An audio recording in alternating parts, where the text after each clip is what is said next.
അത്യന്തം ദൈന്യതയുടെ നേർക്കാഴ്ചയായി മാറുകയാണ് ഗാസ മുനമ്പ്. വെടിനിർത്തൽ ഉടൻ വേണമെന്ന് മാർപ്പാപ്പയടക്കം ലോകരാഷ്ട്രങ്ങൾ ഒന്നടങ്കം ആവശ്യപ്പെട്ടിട്ടും അമേരിക്കയുടെ എതിർപ്പിൽ പലസ്തീന് രക്ഷയില്ലാതാവുകയാണ്. UN രക്ഷാസമിതിയിൽ ബാക്കി 14 രാജ്യങ്ങളും വെടിനിർത്തൽ ആവശ്യപ്പെട്ടെങ്കിലും അമേരിക്ക വിട്ടുനിൽക്കുകയായിരുന്നു. ഇത് 6ാം തവണയാണ് UN-ൽ അമേരിക്കയുടെ ഈ നടപടി. ഭയാനകമെന്ന് UN തന്നെ വിശേഷിപ്പിച്ച ഇസ്രയേൽ ആക്രമണത്തിന് അമേരിക്ക മൗനസമ്മതം നൽകുന്നതിന്റെ മറ്റൊരു മുഖം. ഗാസ സിറ്റിയിൽ ഇസ്രയേലിന്റെ കരയാക്രമണം രൂക്ഷമാണ്. ഇന്നു മാത്രം ഇസ്രയേൽ ആക്രമണത്തിൽ കൊല്ലപ്പെട്ടത് 21 പലസ്തീനികൾ.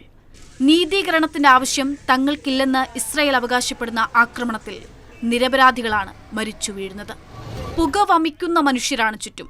ജനവാസ മേഖലയിലേക്ക് ഇടിച്ചു കയറുന്ന ടാങ്കറുകളും സൈനിക വാഹനങ്ങളും നിസ്സഹായരായ മനുഷ്യരെ കൊന്നൊടുക്കുകയാണ്. പലായനത്തിനുള്ള ശ്രമങ്ങളും പാഴാവുകയാണ്.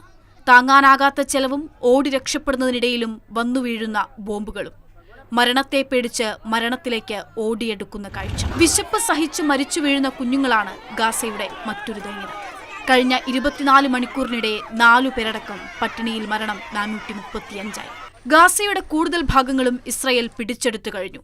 ഗാസ സിറ്റിയിൽ ടെലിഫോൺ, ഇന്റർനെറ്റ് ബന്ധങ്ങൾ വിച്ഛേദിക്കപ്പെട്ടു. ജീവന് വേണ്ടി വിലപിക്കുന്ന മനുഷ്യരുടെ കണ്ണീർ കാഴ്ച മാത്രം ചുറ്റും.